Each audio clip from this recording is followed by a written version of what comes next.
you are already into dharma, and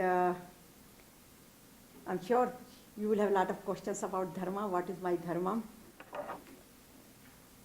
Presentation is put together on the what is dharma, what is adharma, what is Gita, why we chose the Gita, and who performs adharma, who performs dharma, what are the causes of adharma.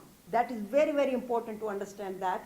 How to discriminate between adharma and dharma. We always get very confused, should I do this or not? So I have to cover that area. How to convert adharma into dharma. Role of mind and gunas, self-transformation and self-purification, and then there is an action plan, which is 7 steps, and then benefit of following the dharma. So what is a dharma? Codes of righteous livings are not followed, so own obligatory duty is not fulfilled, and unethical behavior is practiced. Examples, again, Dhritarashtra and Duryodhana. So what is dharma? Basically opposite of dharma is dharma. So codes of righteous living are followed, own prescribed duty is fulfilled, ethical behavior is practiced, respecting others' rights and others is dharma, but insulting others is adharma, loving others is dharma, but hating others is adharma, sharing with others is dharma, but snatching from others is adharma. Gita is a spiritual, and I have emphasized secular and practical guide to help how to discriminate between adharma and dharma. So why Bhagavad Gita? It helps to identify what is my dharma, how to perform my dharma. It teaches how to change your action, karma, which we do it all the time, into selfless action, dharma. Fulfill our responsibilities and attain eternal happiness and peace and Anandam. We all work to feel happy.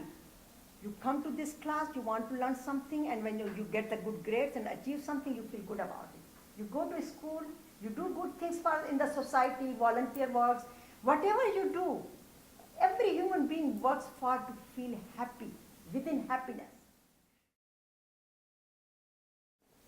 Being happy and spreading the happiness to others is my duty, number 1. Developing good qualities means my virtues is my duty.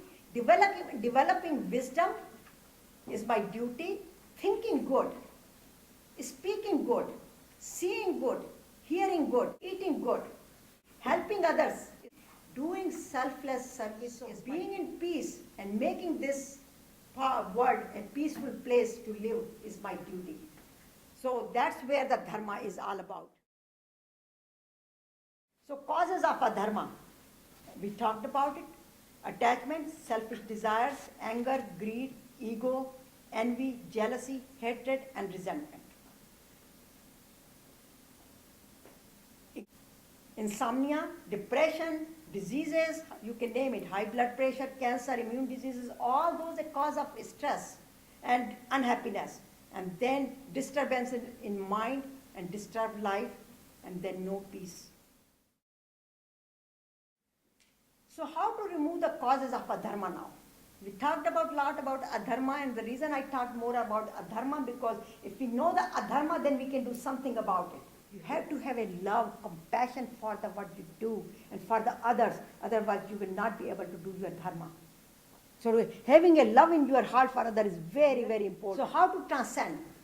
Everything is in the mind. So reprogram the mind and remove the impurities in the mind. How you do it? It is called self-purification and self-transformation. And why you have to reprogram the mind? Because mind is the one which has a lot of data stored, which we call impressions. And it gives you the auto responses. The subconscious mind has a lot of data there. That's why when we sit in the car and automatically we start driving, because the information is stored here. But if I want to learn something new, I have to put a conscious effort. That's why mind is very, very important to use the conscious mind to clean the subconscious mind.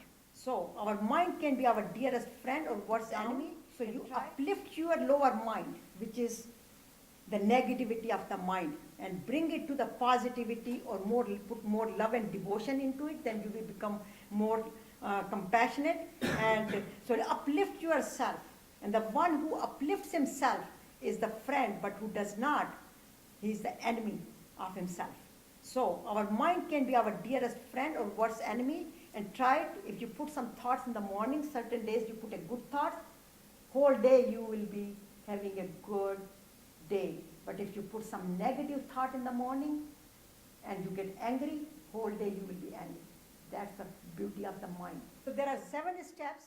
So we have to self-discipline ourselves, have a divine and ethical company, as Arjuna had Krishna with him, and then do the practice the Karam Yoga with love and devotion, and know what you're doing, and take care of yourself, and do the best what you can do. So basically the benefit of the practicing the karma, dharma is triple benefit. You will have a prosperity, victory, and glory, and peace within yourself. And once you have the peace within yourself, you could extend to your family, your community, and your nation. So choice is ours, whether we want to practice dharma or adharma.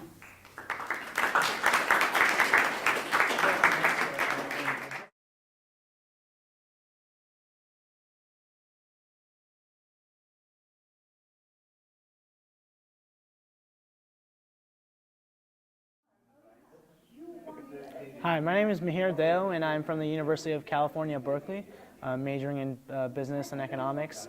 And I thought that today's presentation was very insightful. It gave a lot of insights into the Bhagavad Gita and Dharma and Adharma. But one of the key questions that came up in my mind as the presentation was going on is that in an increasingly competitive world, it's more and more difficult to pertain to what you would call a duty. For example, a question that I asked earlier was that in Berkeley's competitive environment, we have to succeed at the expense of others. Therefore, for example, if someone comes up to me and asks me for answers on homework or any help in my particular class, is it against my duty to help them out, and in turn that might hurt my grade because they got extra help? Or is it my duty to help them out and make sure that they do well on the test as well?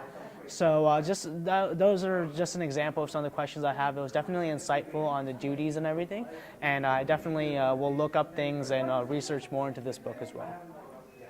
I thought the presentation was valuable. I'm a first year here at Cal, and I'm trying to navigate the university, and I'm kind of confused in which major I would like to pursue.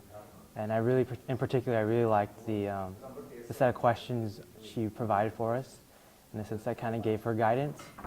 And that's hopefully something I will mirror when I ask myself in terms of not only which major I want to pursue, but also it could be an occupation in the future, or any sort of self-interested desire in terms of, is it more for my personal benefit or more for the entire world?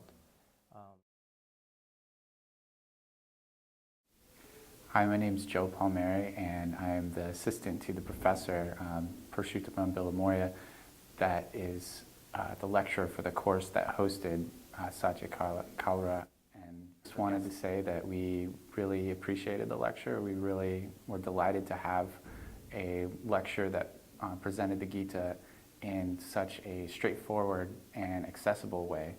And Professor Billamoria said, it was a nice change of pace just to go back to what you might call the origins of the traditions that we study, to see things in terms of their practicality, their applicability, or in terms of a narrative rather than in terms of a theory and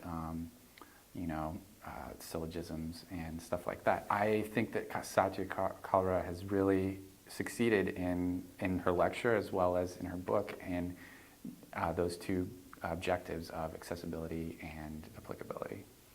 Thank you. So whatever you do, but do your best and must be for the benefit of all.